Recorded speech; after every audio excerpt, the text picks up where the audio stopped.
Welcome to the panel discussion on business decision-making in the wake of Ukraine, which will address issues that businesses grapple with in the context of doing businesses in countries that are experiencing conflict. You've got, on the one hand, there's encouragement for businesses to continue conducting business and operating in these regions with conflicts, based on the belief that this might aid in peacemaking and development. But on the other hand, you've also got some problematic issues that may arise for these businesses if their conduct of engaging in business, either directly or indirectly in these areas, might aid oppressive governments or perpetrators of human rights violation. Of course, we've seen this been as spotlit in the context of the Ukraine-Russia conflict, with businesses leaving Russia, but the issue is certainly broader than just this particular example. And so we're going to, discuss both the Ukraine-Russia example as well as others. Just to give you guys a bit of an outline of where we're going to go with our discussion, there'll be three major topics that we explore as a group.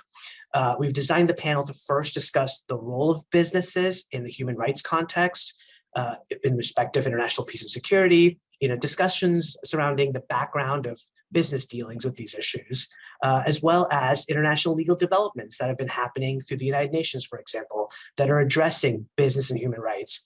You also have companies taking on these matters themselves in the context of corporate social responsibility and addressing how the human rights element or factor plays a role when we discuss CSR. The second big topic will hone in on the Ukraine-Russia conflict as a case study to explore the factors that led to businesses, for the most part, taking action and leaving Russia. But then there were some that addressed the issue, decided maybe perhaps not to leave. And finally, we'll discuss whether the conduct of businesses in the context of the Russia-Ukraine example that we will explore is illustrative of how businesses will choose to act in the future, or whether this might be perhaps an isolated instance. So those three topics will be addressed by our great panel today. Then let me introduce those. First, we have Yusuf Aftab, who is the director at Atelier Aftab. Yusuf has a decade of experience advising an array of Fortune 100 companies, governments, law firms, and international organizations on strategic sustainability. He's also the founder of Inodo Rights, a leading human rights consulting firm. He's on the global advisory board of Cornerstone Capital and a co-author of Business and Human Rights Law, published by LexisNexis. Next, we have Ellen Hewitt. She is the managing director at FTI Consulting in its global risk and investigations practice. She supports domestic and multinational clients in resolving issues arising from fraud and malfeasance, sanctions and compliance failures, government regulation and enforcement, and event-driven crises. And last but not least, we've got Richard Kirkpatrick, who is the assistant professor of business law at the College of Charleston, where he teaches commercial law, international business law courses, maritime law, and has been publishing on a range of international commercial law issues. So with those introductions, let's jump on to our very first topic, which will go to Yusuf. Yusuf, we'd love to start the discussion, before we dig into the specifics of Ukraine and Russia, before we dig into how business might work, let's take a step back and talk about the role of businesses, if any, that they have to play in the broader context of human rights violations and international peace and security. Is there such a role, or should there be such a role? Thanks, Ahmad, and thanks everyone for joining. Yeah, I hope there's a role. I think there has to be a role. I mean, I don't really have much of a career otherwise. I think, it's a very interesting question to raise in the context of Ukraine, because I'm not entirely sure that, business reaction to Ukraine has anything to do with human rights. But before we get there, let me just talk a little bit about the background. So, business involvement on social issues, whether that's through political activism or through philanthropy, taking a stand by not doing business in certain countries frankly, this has been a part of business forever. The question is why, right? And what exactly business does. So if we think back to business involvement on social issues, you can trace at a high level business engagement around at the abolitionist movement through to the robber barons and philanthropy in the Depression era, and then all the way down to the anti-apartheid movement and engagement on those kinds of issues to this day, where now we come to the reaction to Ukraine. I think what's changed, and this is particularly changed in the last decade or 15 years is that there's been much more systematization around what is expected of business. So before that, it was unpredictable when a business was going to act, which businesses would act, why they would act, and exactly what they would do, because there weren't clear guidelines on what the expectations are of business, and that started to change really in 2011 with the endorsement by the United Nations of the guiding principles on business and human rights, which is a voluntary framework that sets out expectations of global businesses beyond legal compliance that have to do with engagement on human rights issues wherever they might be connected directly or indirectly. And that's inspired a whole suite of changes now into law. But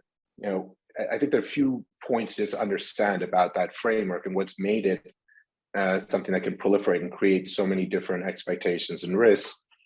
I mean, I'd say that there's the 3 points that the guiding principles and then derivative standards and laws kind of focus on that put structure on this framework. The first is that it's governance focused. That's to say, you understand whether a business is responsible, not by its decision or its impact, but by the method it follows to get there. And in this, it tracks very much the compliance expectations that we might see in this US sentencing guidelines for compliance programs overall. That's to say, we know a business is responsible by the culture it sets from the top, the policies that it has in place. We know it's responsible by the diligence it conducts before making its decisions. We know a business is responsible based on the measures it puts in place to offer remedy when there is some sort of harm. And we know how good a business is by its transparency, how well it discloses. That governance focus has enabled a number of different types of organizations, and from investors to civil society groups to regulators, to hold companies accountable, to track how well they're doing this, rather than having some ad hoc measure that's tied to just the mood of the moment. It's really tied to something that can be objective and predictable.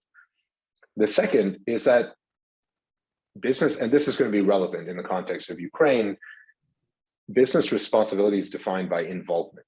That is, a business is responsible to act and respond, identify and address adverse impacts that it may be involved with directly or indirectly. And these have become terms of art that to some extent are open to debate, but in effect, what it means is, rather than looking at where a business can make a difference as the first question is, how is business, any given business, actually or potentially impacting people?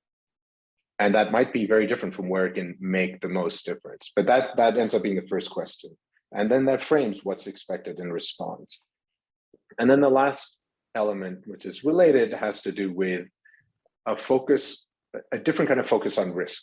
How is it that you prioritize risk? We're, commercial lawyers are long been dealing with the concept of materiality as something that warrants risk prioritization, that dictates what companies disclose and how they address them.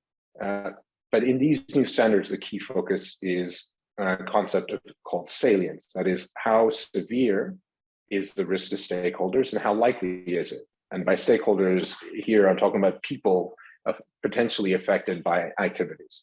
And that ranges from workers in the supply chain, to community members, both around company operations and in the supplier operations, but also downstream, all the way to customers and those who might be impacted by customers. So these 3 principles have really created a framework for accountability, and that's where we are now. And I think if a modern discussion about where businesses have human rights responsibility is really now a much more grounded discussion, one that's grounded in these cornerstone standards, the guiding principles on business and human rights, the OECD guidelines, but those have come to inform investor ratings, right? They've come to inform what the Sustainable Accounting Standards Board, which is a dominant ESG ratings agency or framework, would use.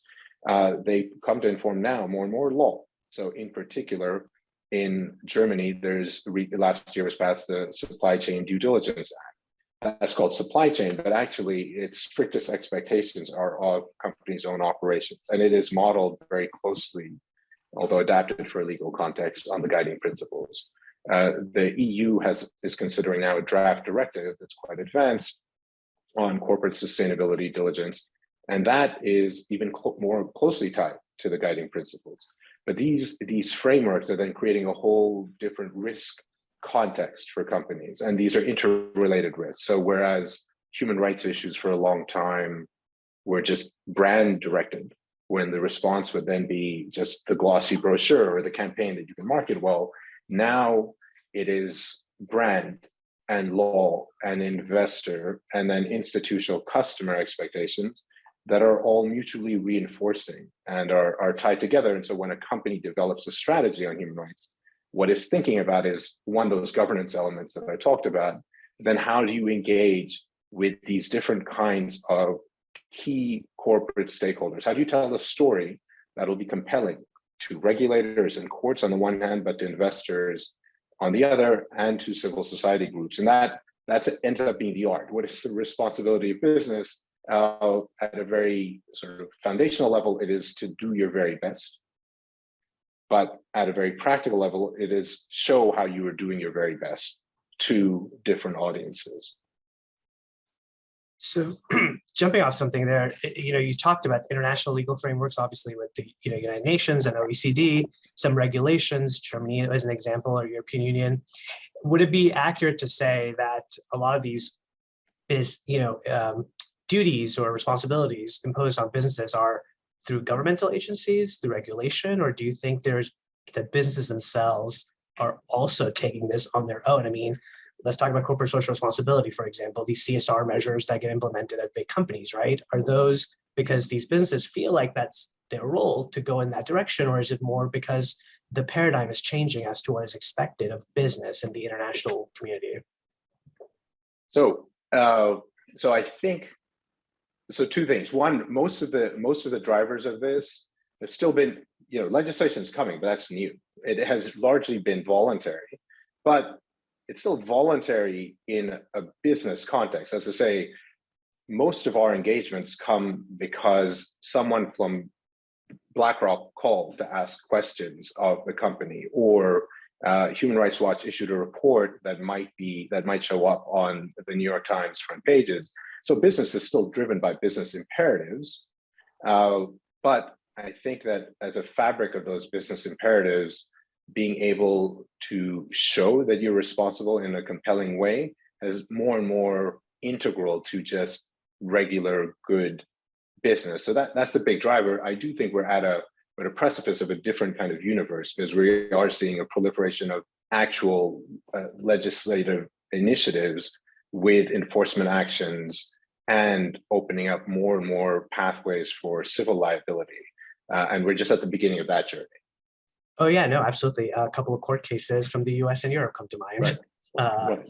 I do want to open this up to Richard. I have one more question, but Richard or Ellen, comments, thoughts from you all on the background and where we are? I'll chime in. I mean, if we're talking about how does all this fit into an overriding movement in corporate social responsibility, I mean, I think particularly in the United States, there's anecdotal evidence that there's a trend. A couple of examples come to mind.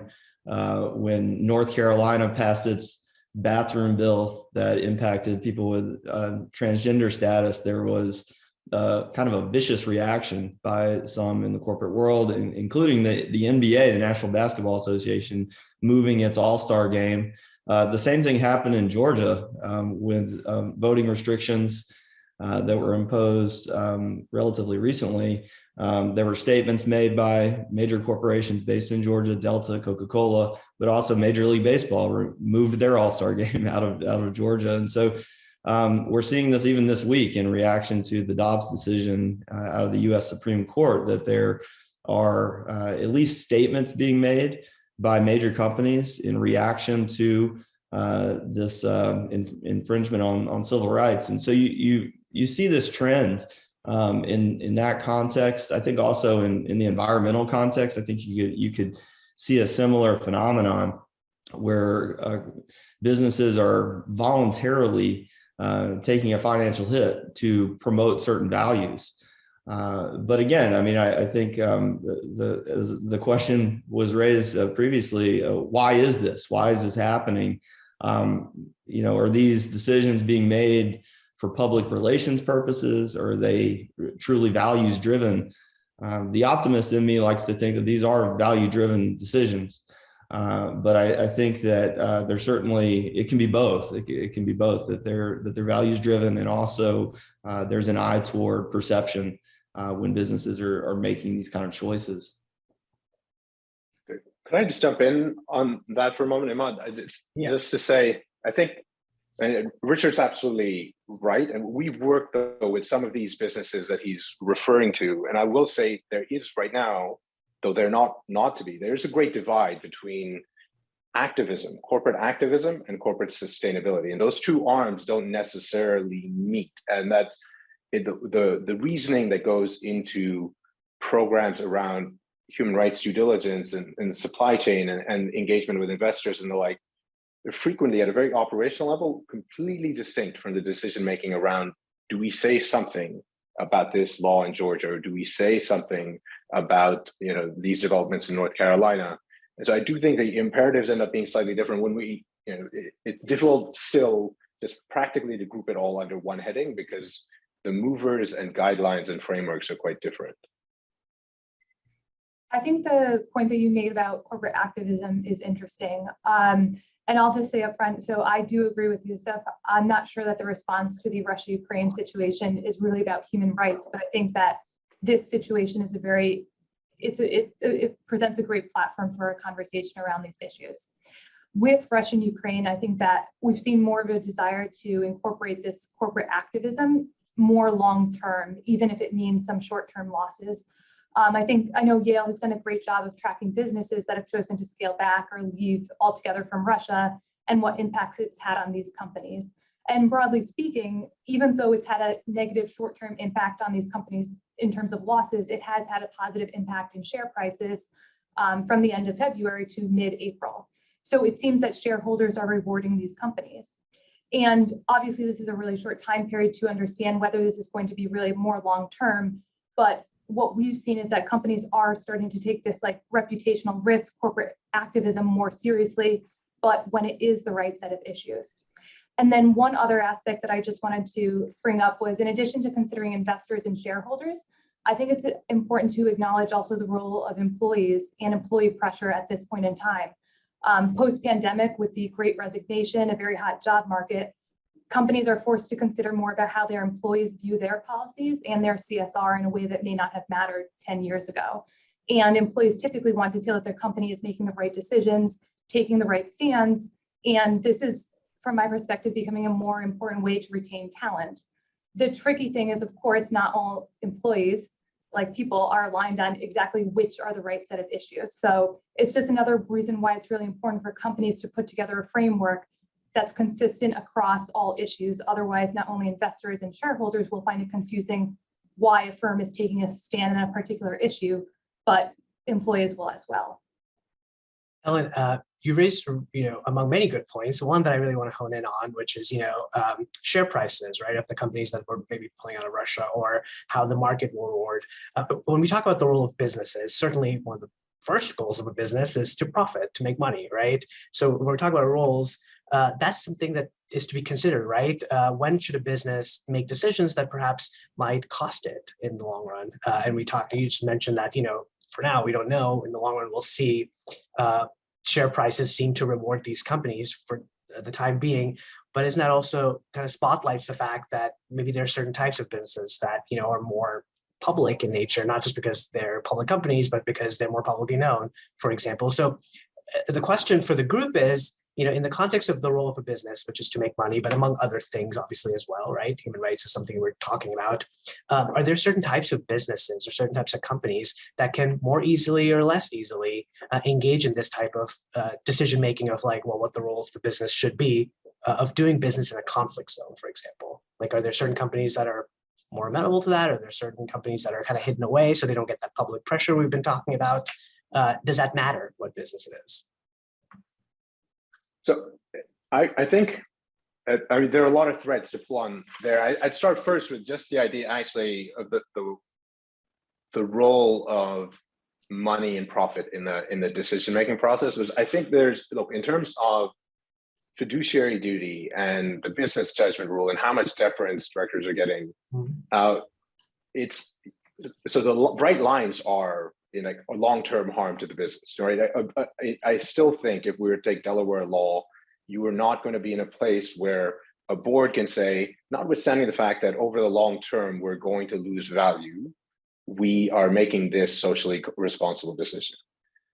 So I think that's where the guardrails are. What they can say is that in the long term, we are confident that this will have benefits to share price. Now, there's another movement around stakeholder capitalism that might talk about other groups being critical. I think as where law stands at the moment, you'd still need to be able to justify it on long-term value. But within those parameters, then I think there's a lot that can be done. There's a lot of deference as long as the right things are considered by the board. And to this question of the, you know, which kind of companies, part of the issue is where you're looking at the drivers. So there's the brand pressure that comes, and then there can be principled pressure. And there is, for instance, there's going to be a difference between a company that is selling soft drinks in Russia versus a company that's selling essential pharmaceutical products to you know, mitigate the effects of cancer. So I think from a principled level, that's what will come into play. I think for the most part, though, the question's been around brand. And frankly, the biggest brands, who's most likely to get hit by questions coming up either in the Times or because of investor groups and the like. So I would just jump in there and, you know, when we started thinking about this panel, a lot of my work is involved with advising companies on sanctions, advising them on risk. And the first big thing, the biggest priority when in February was really sanctions. How are companies going to deal with sanctions? And that was the immediate legal priority to figure out how to make sure that they were complying with the new sanctions and also be able to set themselves up for the expected additional ones. Once businesses felt that they were okay with sanctions, the next priority was really thinking about military defense, any end users that might be associated with that type of business, and ensuring that that risk was adequately dealt with. But after that, companies really started coming to us, you know, asking what would be most problematic for us to be seen dealing with if it were in the New York Times or one of these other big newspapers. And that was a major driving force for a lot of the risk assessments. Right. Just to the audience, please, if you have any questions, chime in anytime. There's a chat box, there's a question and answer box. I'll be keeping an eye out for that. So if you have any questions for our great panelists here, please let us know. With that, I think, you know, let's move on to the second topic. Having discussed some of the context in the background, I think it's important now to dive into the Russia-Ukraine issue, which, you know, we've been touching upon, and look at it as a case study. So I'm going to pose this question to Ellen. But Ellen, you know, Russia's conflict with Ukraine and its aggressions in Ukraine are not new, right? Russia's aggressions, recent aggressions at the very least, include Georgia and the invasion of Georgia in 2008. In the Ukraine context in and of itself, the invasion of Crimea began back in 2014, some time ago. But those aggressions didn't trigger the type of reaction that we've seen against Russia by businesses. So can you please kick us off discussing why is it that the 2022 further invasion of Ukraine here has triggered the type of reaction that we've seen from the business community? So first off, I think that we can all agree that we've seen quicker and more unified action from Western firms targeting Russia as a result than the other two instances that you've mentioned, as well as, frankly, other recent examples of human rights violations. It's interesting to note that there was also action taken here by companies that aren't necessarily viewed as the most socially conscious. For example, oil companies, tech firms, all, you know, it comes with a certain corporate reputation these days. And then even more interestingly, we also saw firms that have a more, from a symbolic perspective, had a huge impact when they announced their departure. So it was monumental when McDonald's first opened in Red Square in Russia in 1990. The symbolism of this very, very capitalistic Western culture operating in the Soviet Union, regardless what it meant in terms of the decline of the Soviet Union, it showed that Russia was opening to the West. So McDonald's moved a little bit more slowly than some of the other companies taking action, but I would argue that the symbolic aspect of McDonald's was one of the biggest and most visible impacts that we've seen.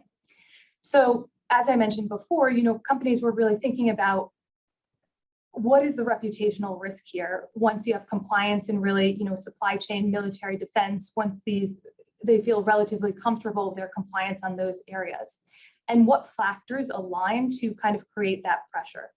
And certainly the biggest factor, I think, is the overwhelming public interest and backlash against the aggression in Ukraine, which I believe was beyond what US and European Union policymakers had anticipated.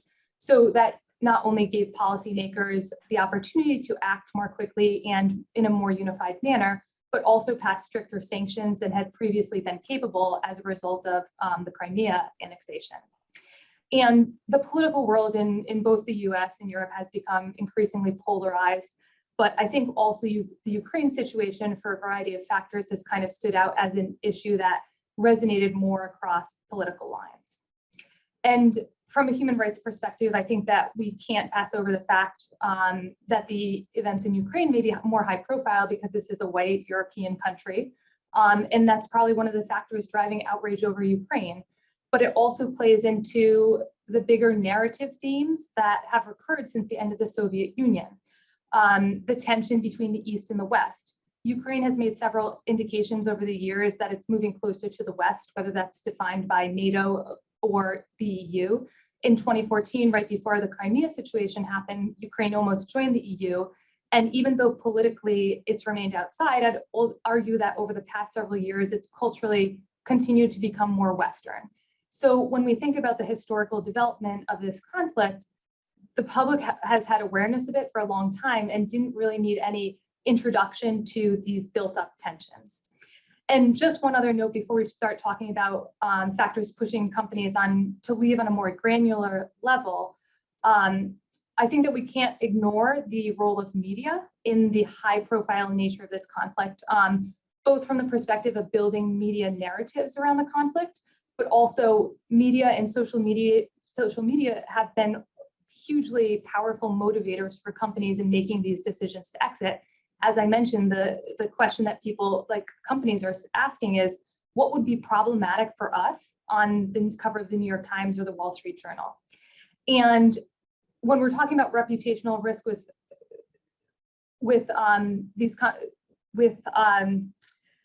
these companies, obviously the answer is going to be a little bit different if we're thinking about a global financial institution, if we're thinking about a pharmaceutical company, or a tech firm.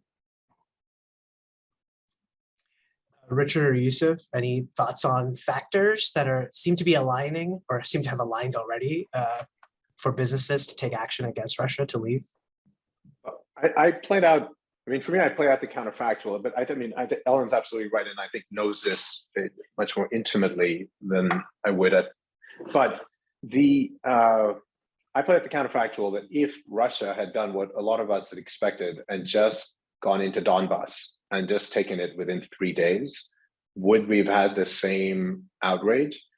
And I suspect not. And I think this ties into Ellen's broader point about the media narrative. I think the fact that it was full-out invasion of sovereignty into an attempt to conquer a whole country made it much more black and white. Whereas with Crimea and maybe possibly with Donbass and arguably with Georgia, it would have been, one, it happened so fast, hard for everyone to mobilize. But two, there's more of a gray area in terms of the argument that there's some sort of colorable justification based on people's sovereignty rights and the like. There's none of that here. And I think the black and white nature really made it easier to mobilize all of this pressure.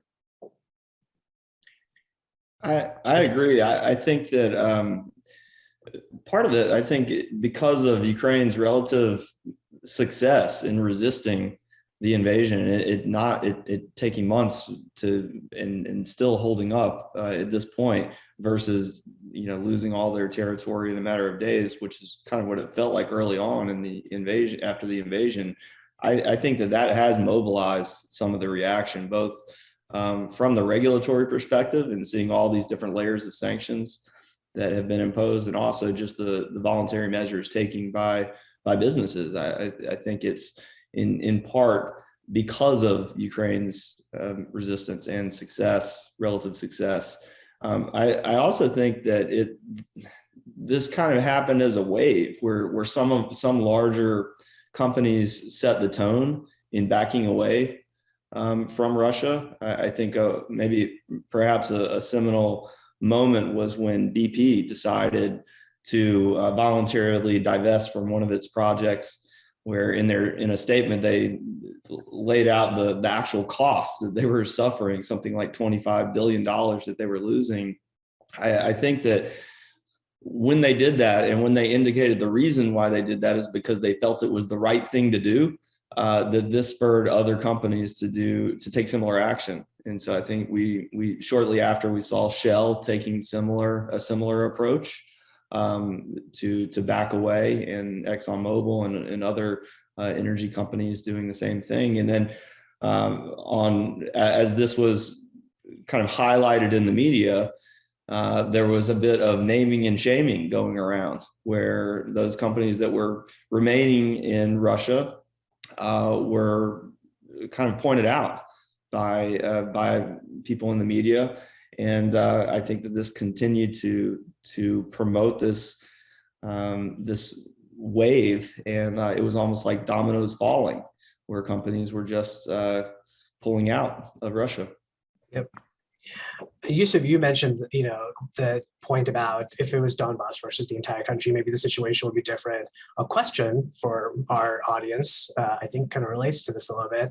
The question is, wasn't it the case that civilians did not flee Crimea as they did Ukraine? So is there an element of perhaps acceptance from the territorial, the people in the territory that plays a role? Maybe in Donbass, people would also similarly not have, fleed. But when you invade the entire country, there's obviously a mass exodus happening. No, I think there's absolutely a place for that. I don't think it deals with Georgia as well, right?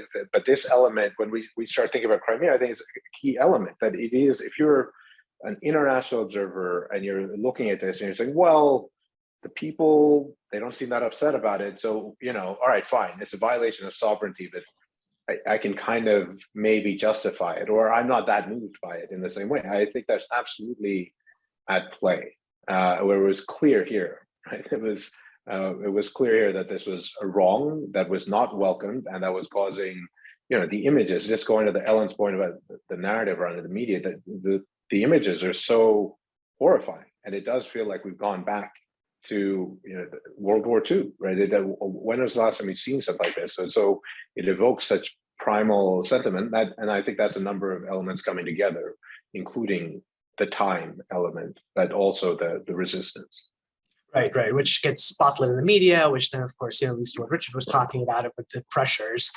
Going back, this. So Ellen, this is for you, but everyone is welcome to chime in. Obviously, we talked about sanctions and how they may play a role. Do you think there was a role of sanctions coming into play from the EU through the US, expected sanctions? I mean, there were waves of them, right? But companies started exiting even before some of the heavier ones at least were in play.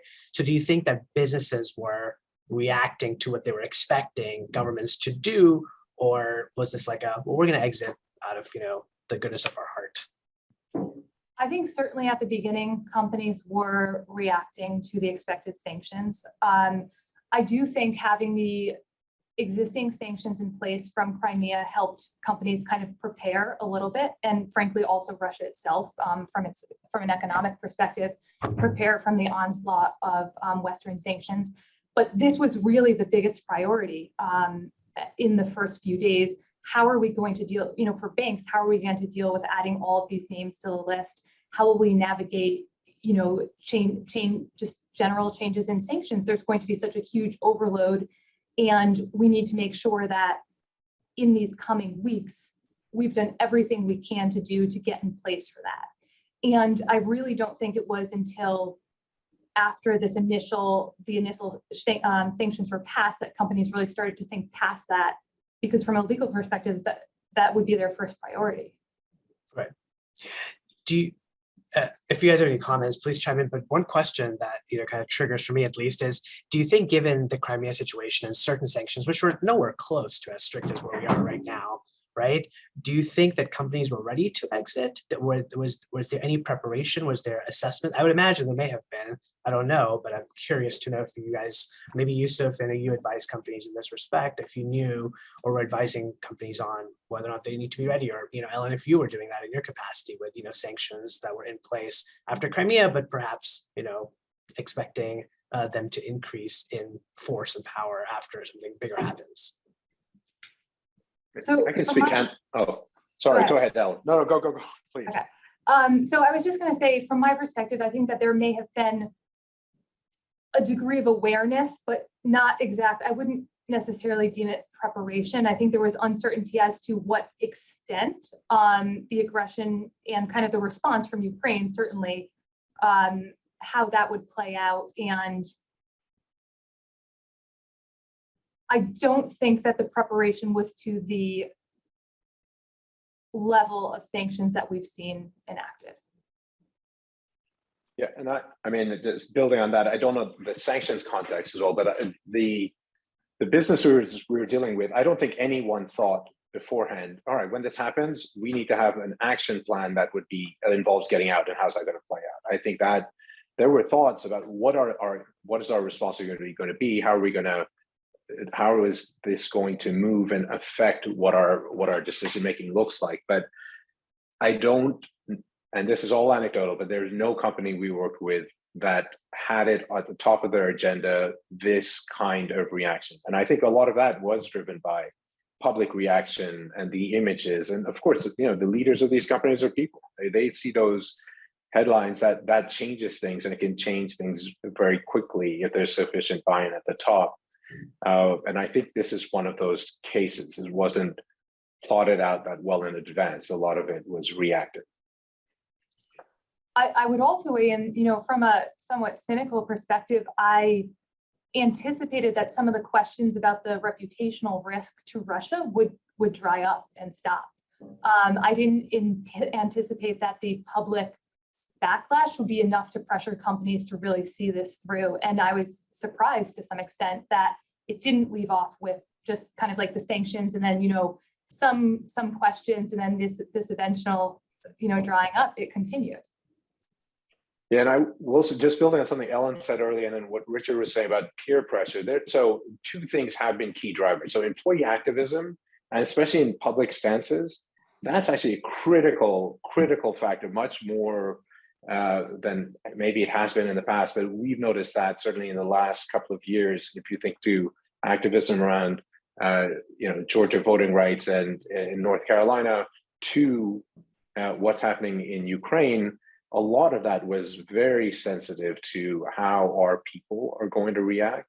And then the peer pressure element is huge, right? And it really, once there's a certain threshold cross of big brands from different sectors making the decision, every company we deal with was asking, well, who's doing what? How are they doing this? How are we?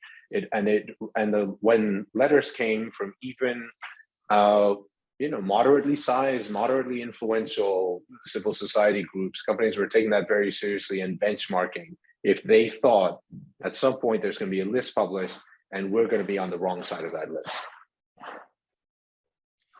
Yeah, I mean, I personally don't think that the Crimea sanctions necessarily prepared businesses for the kind of comprehensive sanctions that they're dealing with now in the Russia context. But at the same time, in the last, I would say, decade or so, businesses have become very well acquainted with sanctions compliance, because there have been other regimes like the Iran sanctions or North Korea sanctions or Venezuela or whatever that have caused businesses to need to have in place compliance processes and also risk mitigation measures. And so I think in to some extent, they were more prepared for this, even though they maybe did not expect it in the Russia context.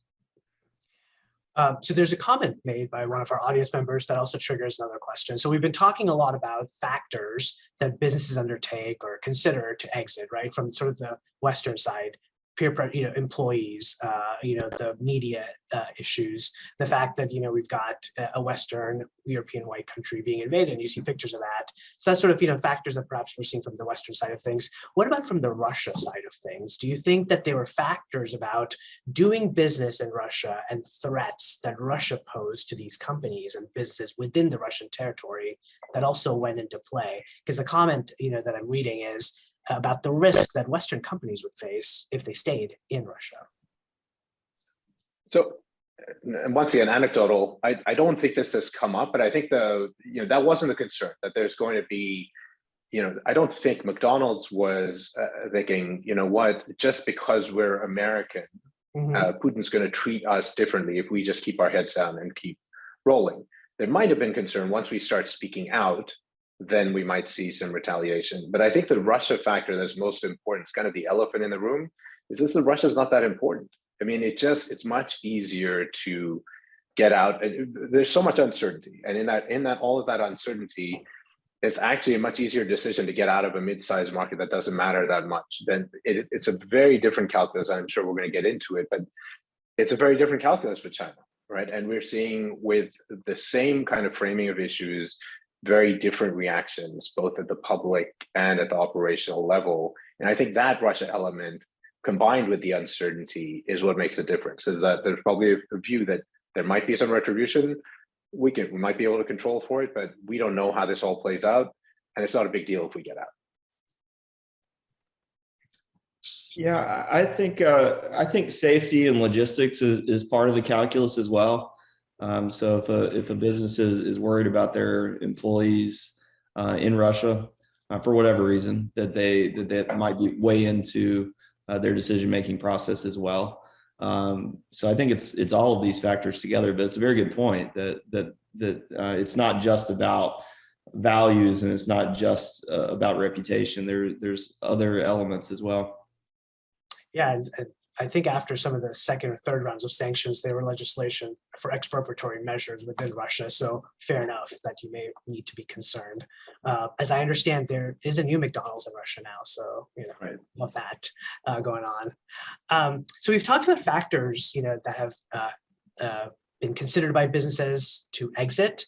What about businesses that are staying? Are there still businesses that are Western businesses operating in Russia? And what are some of the factors that go into that decision-making of not leaving? So I'll pose this to Richard, but certainly open to the rest of the group as well. Yeah, absolutely. And I think it's really interesting as well, just because the rationale has been different depending on the industry. So one example of companies that have decided to stay are tech companies. So particularly Meta, Facebook and Instagram have resisted pulling out because they want to be there and make sure that they can spread legitimate information about what's happening in the war. And so it's I was going to say creative approach to justifying their continued engagement, but it's I think a relatively compelling argument to make there. So that's one kind of rationale driving a company's decision to stay. Another, as was mentioned by Yusuf earlier, the pharmaceutical companies have resisted pulling out. I think for obvious ethical reasons, not to really ultimately use people, regular Russian citizens, as kind of a leverage in this situation. So there has been quite a bit of resistance from companies like Johnson & Johnson and Pfizer to make sure that everyone knows that there are staying in Russia, but there are reasons why, right? And so I think what we've seen in that context is public statements being issued by these companies just to clarify, right? To clarify the reason why they're staying. But another very interesting one is companies that are involved in food distribution. So Nestle, for example, has, my understanding is they have pulled out of Russia or divested from Russia in a number of their businesses, but for the parts of their operations that deal with things like baby food and hospital nutrition, that they have continued to provide those kinds of things in Russia. But the same thing is true for Cargill, so the major commodities trading company based in Minnesota. They made it very clear that they're not going to pull out for essential food and feed facilities. And they even issued a statement saying that food is a basic human right and should never be used as a weapon. So I thought that was a very compelling argument. And in fact, I polled my undergraduate students about what they thought about that argument in the spring semester, and they were actually very supportive of that approach. So I think that's pretty. Those are the three that come to mind. There are certainly others that have just decided to stay and, I guess, weather the storm and see if all this just fades away, all the public pressure fades away. So as Ellen mentioned, Yale the Yale School of Management Chief Executive Leadership Institute has been keeping a list of companies that have pulled out of Russia. So they have 1,000 companies that have been listed, but they also are giving letter grades to those that have either pulled out or decided that they're not going to pull out. And so it goes from A to F, right? And so the ones on the F side of the scale are the ones that are digging in and continuing to operate in Russia. So I looked it up before our panel today just to see who's currently receiving an F. So it's companies like International Paper, Hard Rock Cafe, TGI Fridays, Armani, Tom Ford. So those are all receiving an F. But even Cargill is receiving a D. So it's kind of interesting what the work that they're doing. Yeah, building on that, Richard's point, I think there's a legitimate question to be asked, just from a principled perspective. Should companies leave? Mm-hmm. And if so, why should they leave, right? And this is,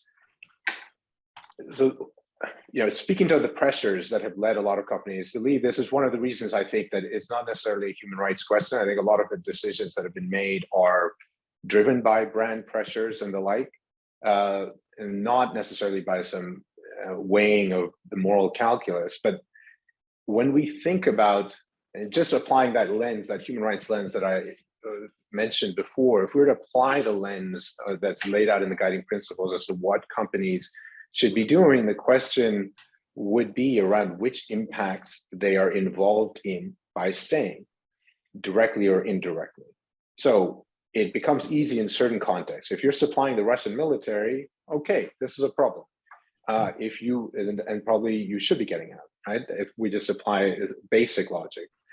But if you're supplying, say, Coca-Cola to the general populace, or Pepsi, or Hershey chocolate bars, what are the reasons that you should get out, right? And what is the harm that is being caused on that downstream, on the just operating there? And the two that it seems come up, and it's really hard to quantify, has to do with giving some sort of legitimacy to the country and the regime by continuing there, right? Should you be making a stand on that basis? And the other would be taxes. Are your taxes being used for all sorts of bills? Now, that the taxes argument is not really very compelling just at a principle level, because frankly, every country does some pretty horrible stuff, and most companies don't react to that in the same way on the tax dollar part. What your goods are being used for, I think, is a critical question.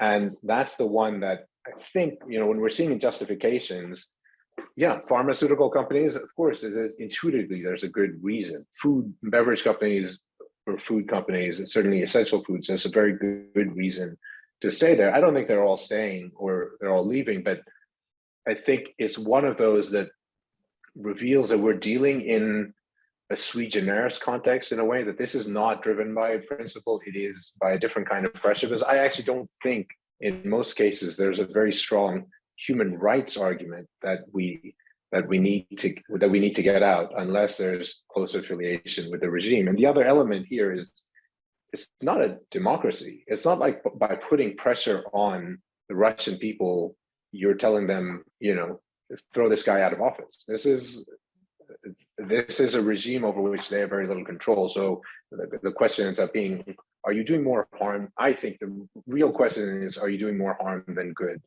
by being there? And that ends up being dependent on certain things, various factors. But the strength of your presence, the number of workers who might be impacted by you leaving, what your products are being used for, and then the weight of your brand and the legitimacy. That might be something that weighs in, but I don't think it's determinative.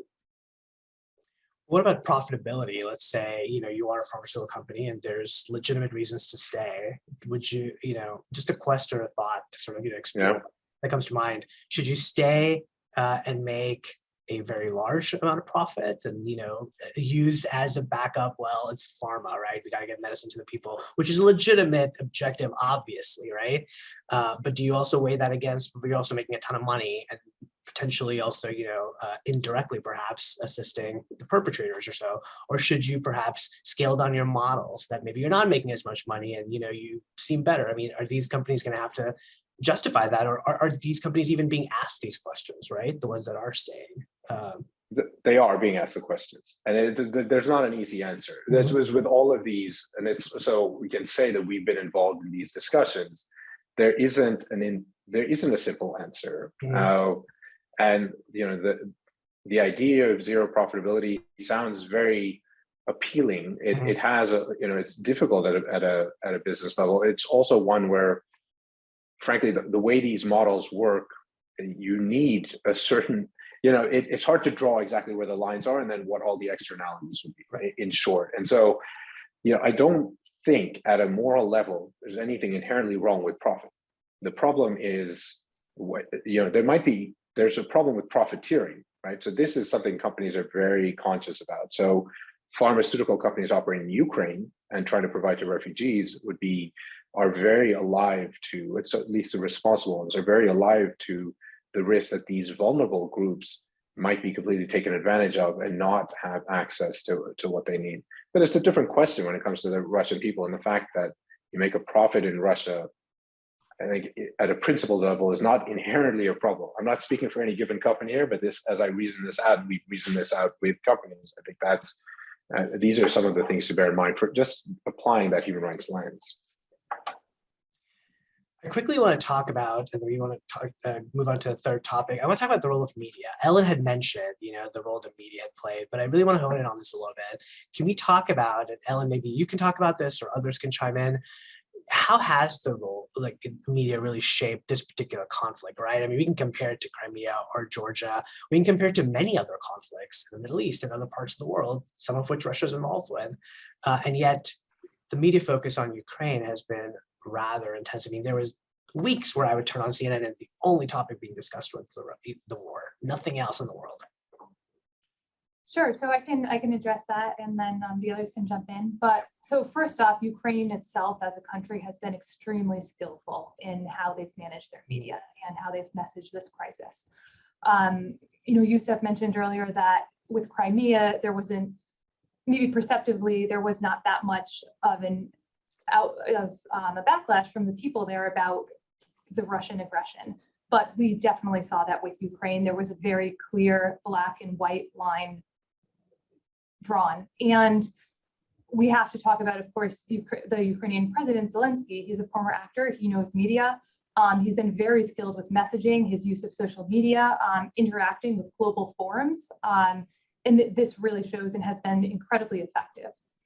I think that also one aspect in reporting conflict that frequently comes up is the use of sympathy and, sympathy driving images and to mobilize people's feelings and call to action and activism for these crises. And we have that. We do have the, the incredibly upsetting images that we've seen that have been published around the world. But there's also another aspect of this conflict that has really driven the public's interest. And I think we can't discuss it without discussing the oligarchs. And we've seen the news stories about asset freezers and seizures with the yachts, the jets, these properties in the south of France. And it really adds this very slick element to the narrative. And it's very easy and straightforward for people to connect with. It's not, you don't really have to understand the complexities of a political situation to understand that this oligarch is under sanctions and has a jet or a yacht that's being seized. And people have known about these figures for years. There's a degree of celebrity that's intertwined with these issues that everyone knows who Roman Abramovich is. You might not know about this geopolitical situation, but you might know about Chelsea.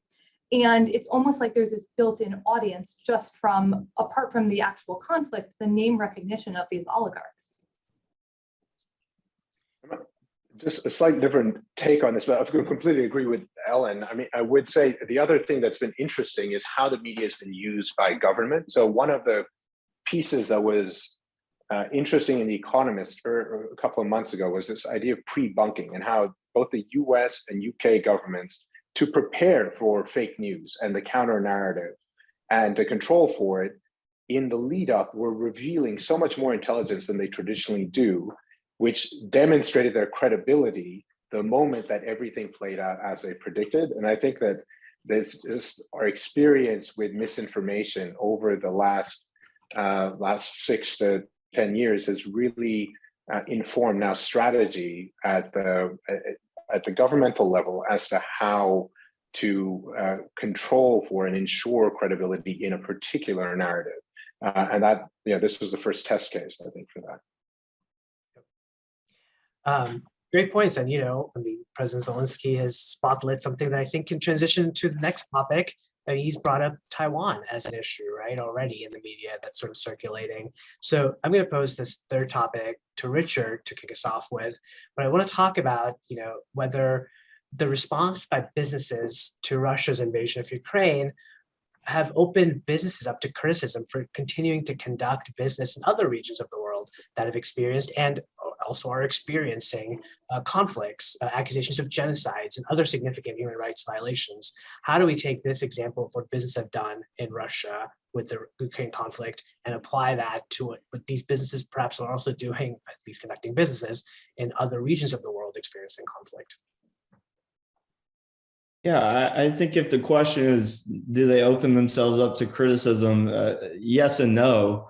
If there is another event that is equal in terms of scale and also flagrancy in terms of its violation of international law, I could see a similar type of pressure to mount on businesses.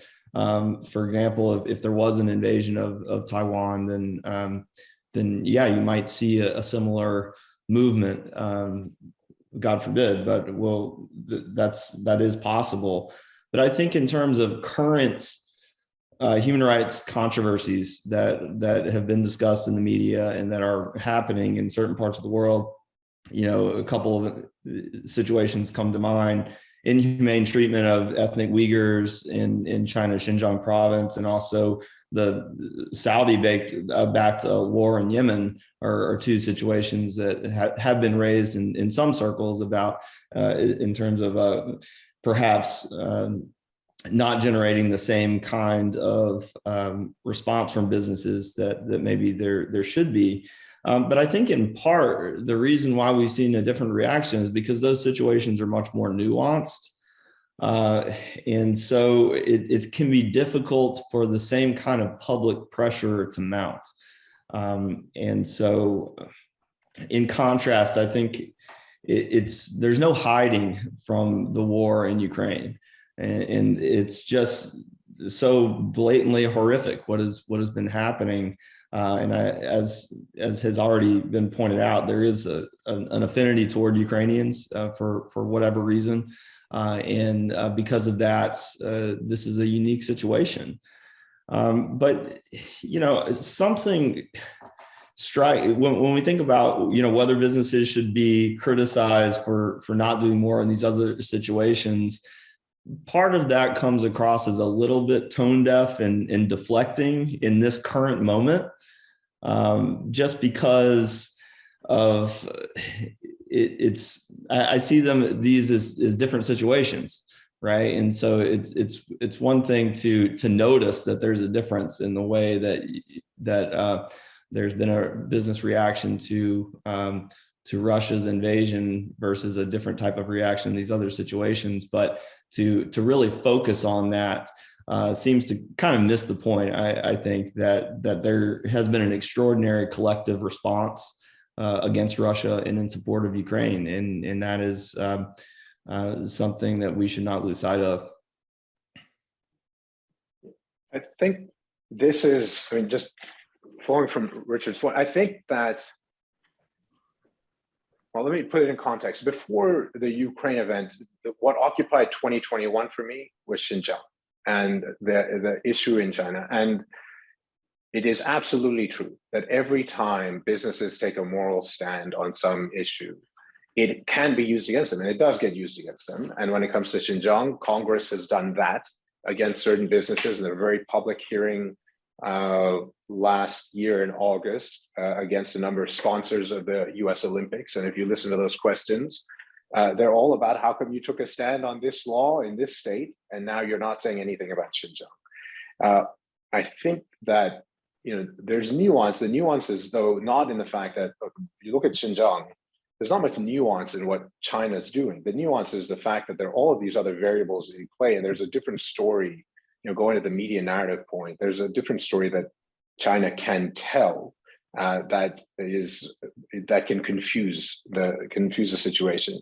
Yemen is a similar, Yemen, I think there are various factors at play, but the narrative is not the same. It doesn't resonate with people in the same way. There is an element of, this has always been conflict ridden and sort of baked in expectations of what life is like in a place like that, as problematic as it might be.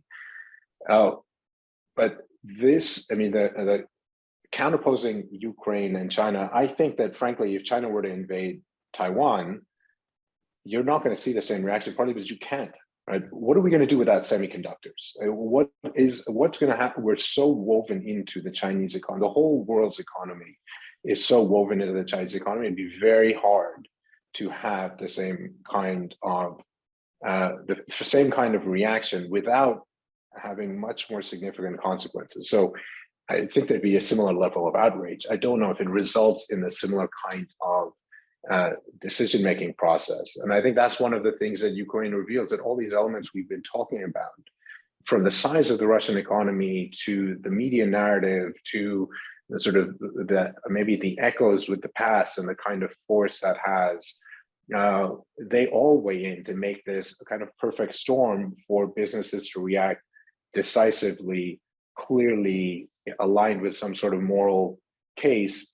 That is actually a lot harder when you don't have all of those pieces coming together. It would be much harder, frankly, for a company to justify, or a director to justify to his company, we're exiting China, no matter what the cost, right? Because it's very hard to see that as not a long-term, serious financial hit. And that's apart from the fact that, frankly, brand pressures are completely different. Like when we think about Xinjiang as an example, companies have lost massive share value. So H&M lost in 2 days, I think 6% of its share value after it came out on Chinese social media that it had some report from a supply chain due diligence project where it identified the risk of forced labor in Xinjiang. This wasn't even a public position the company had taken, but the pressures are the countervailing pressures are so much more serious that I think that China would be a thing unto itself in how it's addressed, and would require, frankly, a much more nuanced approach than is possible in Russia. So what I'm hearing is that the Russia-Ukraine example, or the case study, is sort of a unicorn in some ways, right? It would almost have to be the same situation for business to act similarly in other contexts. In other words, maybe China is not the good example because of many other factors, including a rather large economy that's really interwoven more so than Russia's economy was in the global economic power. Yeah, I think. Oh, go ahead. Sorry. No, I was going to say, no, I completely agree. And I think, but important to note, it's not just the interwoven part, right? So Yemen is different too. Yemen and Saudi are different, but for different reasons. I think you need the attention of the world.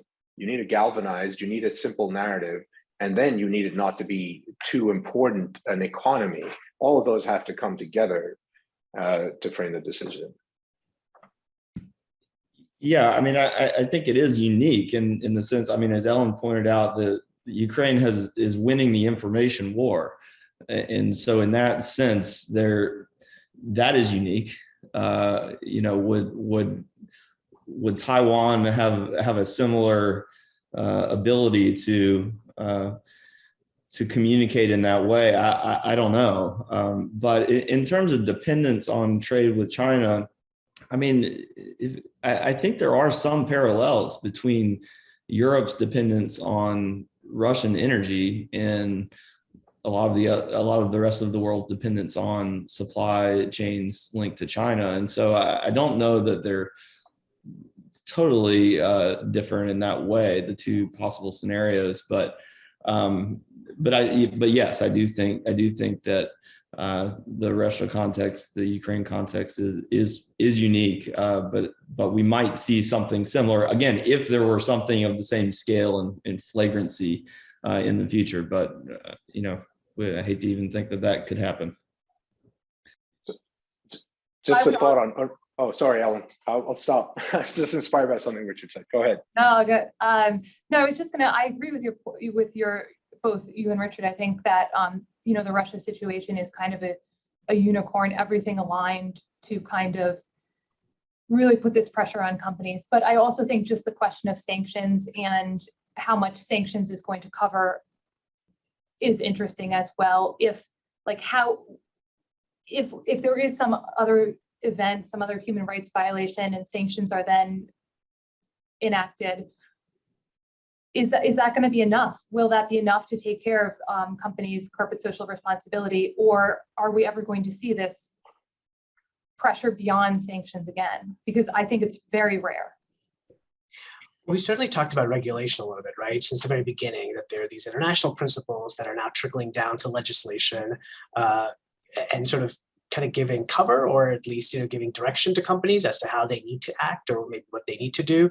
So outside the Russia-Ukraine context, where they voluntarily pulled out before heavier sanctions were imposed, you have other contexts in which regulation is actually driving the situation. So let's take Xinjiang as an example. Recently we had the U.S. Uyghur Forced Labor Prevention Act passed, right? So there's now something being done, at least from the U.S. side, on trying to address the issue. I'm not as familiar with the acts. I don't know how forceful or impactful it's going to be, but there's certainly regulation. There are hearings that are happening as well, as Yusuf mentioned.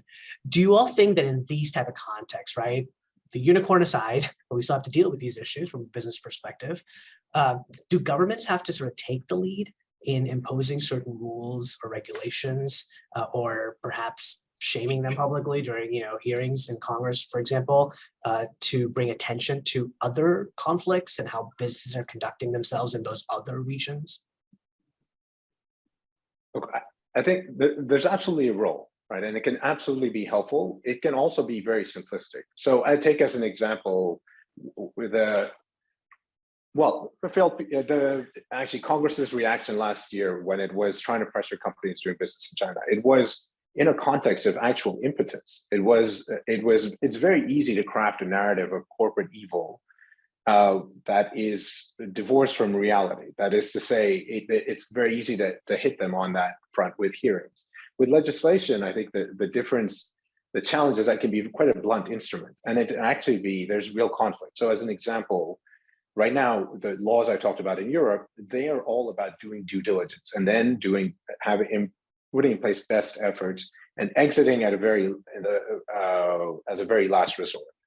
If you take that with next to something like a trade sanctions regime that's based on similar principles, you actually create very perverse incentives for companies not to disclose or not to know too much.